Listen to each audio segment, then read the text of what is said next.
Integrating social media. The most common mistake people make is that of using social media as a bulletin board for their announcements. This helps a little bit the first few times a person does it, but then stops working. Let's look at an example.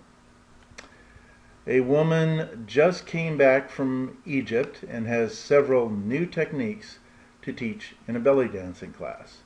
She puts up her notices in the local studios, sends emails to former and prospective students, and posts on Tribe and Facebook.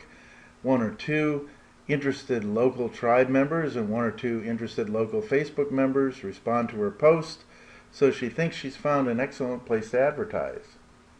6 weeks later, she reposts for her new class offering. This time no one responds. Why? Because the one or two interested local Tribe and Facebook members already responded. Noticing the lack of response, she expands beyond the direct interest groups, hoping to pull in a few more students. This backfires and gets her flagged. Essentially, she's killed her reputation on both sites through simple misunderstanding. Could she have done better? Yes. Let's start over. Planning way ahead, our belly dancing teacher signs up for several social media websites, and she gets back from Egypt. She writes a few articles on belly dancing and the particulars of the Egyptian style and what distinguishes it from the American tribal style, as well as a few YouTube shorts covering the same topics as her articles, actually demonstrating what she's talking about, and places the links to the articles on the more info space of her YouTube shorts, which is right there. She then embeds the YouTube shorts on the same pages as the corresponding articles on her website. And she makes sure the videos and articles are keyword optimized, of course. Then she goes to Facebook about once a week, posts the URL of one of her articles, and asks her friends to please rate and share my articles and videos. This creates a buzz of activity around her videos, which has YouTube suggest them to users who share the same interest categories. This further increases traffic to her YouTube videos. She writes her former students and asks them to do the same. She spends $200 submitting a press release about her most recent trip to Egypt and the particulars of the stylistic differences between American tribal and Egyptian styles. The press release contains links to the articles with embedded videos on her website. This results in a surge of traffic to her website.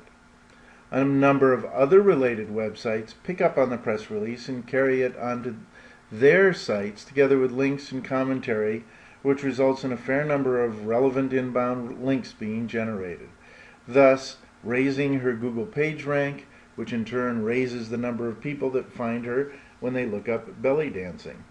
When she puts up a class schedule on her website, she finds she is barraged by a flurry of inquiries, and she finds herself dealing with the problems of abundance rather than scarcity. She also discovers that people now consider her to be an authority on belly dance, particularly on the difference between Egyptian and American tribal styles. Oops, ta-da, she's famous. So, what was the difference? In the first example, she misused social media as an advertising venue, pitched her existing associates, and it backfired. In the second example, she provided informative, entertaining content and asked her social network to view and evaluate her contribution. As a consequence, the popularity of her contributions reached beyond her personal network and was picked up by friends of friends, and had the effect of creating flurries of activity around her contributions, getting them noticed by the search engines. Because of the value of her contributions, other websites picked them up and syndicated her content, thus increasing the total number of inbound relevant links, which raised her page rank and ultimately the traffic to her site.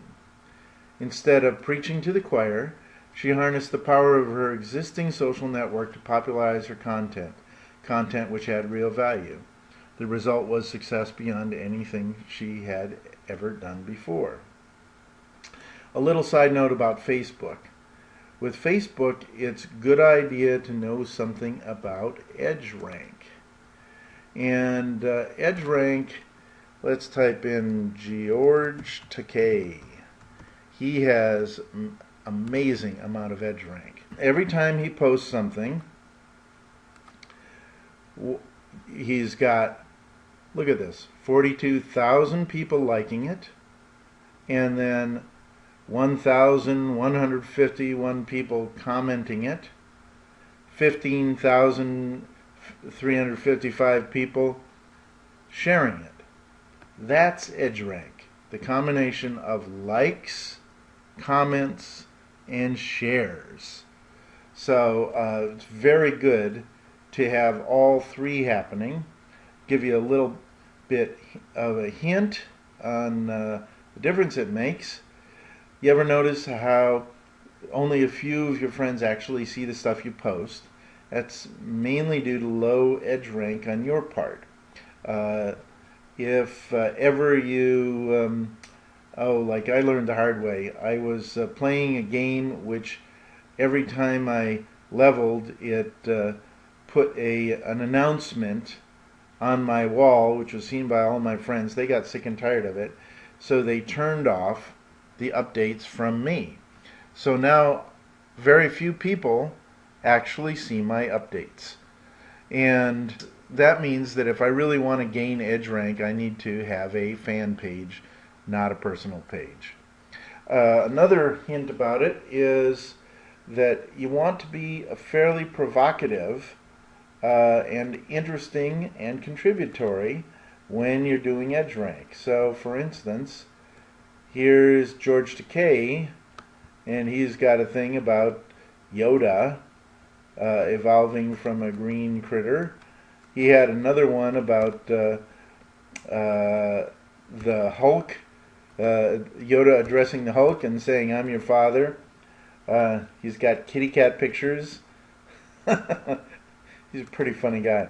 So, EdgeRank, so that's how well you get seen, but then there's also another piece. For instance, I'm a personal friend of Jack Canfield. I could ask him a favor, and if I asked him a favor, he's got 5,000 plus friends. He also has 2,000 subscribers on top of it. So if I really wanted to harness something, I could very judiciously ask Jack a favor. But there's another little deal in there, and that's the idea that people don't just want you asking them for favors. They want to feel as if you're someone who gives something in order to get something. So one of the things I have to do in relation to Jack is make sure that every time I post in his general direction that I'm contributing something valuable to whatever subject I'm seeing from him. So if he's recommending a book, then I give it a like. Or if I've read it or read something similar or relevant, I will give a post on exactly that. So I'm contributing to him. It's the old "you scratch my back, I'll scratch your back" thing. It's pretty good to go through your list and see how many of your friends have a lot of friends, how many of your friends the impression you get is that they simply contribute, and the impression you want to convey to them is that you contribute. These people with 5,000 friends and so forth are very good for your sharing on their timeline, because their 5,000 friends see your post. This relates directly to the idea of what Makku is going to be doing. He's going to be posting videos, and then he's going to be posting the fact that he posted those videos onto Facebook, the Synthesis 2012 event Facebook page.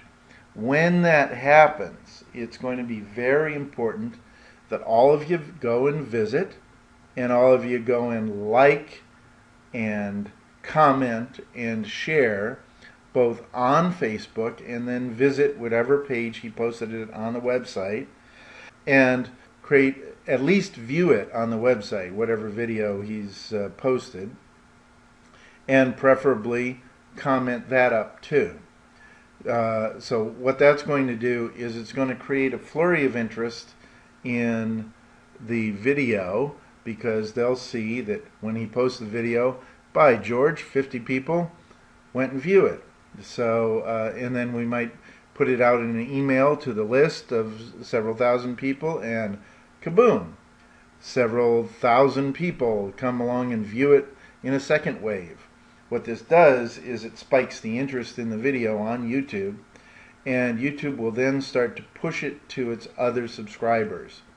Given the fact that the video can contain meta info, where is it? Right in here, a little meta info, the more info section, and in that is the link. What that'll do is it will provide links back to the main site, which will increase the site popularity. It all integrates. The main thing you need to remember is whenever Makua or Michael or myself posts a video, we'll send out a notice, and then what we appreciate is if you scrambled to the site and scrambled to Facebook and then started having conversations about whatever was posted. Create some activity. That's very helpful in eventually down the road it equals site traffic. Thanks a lot.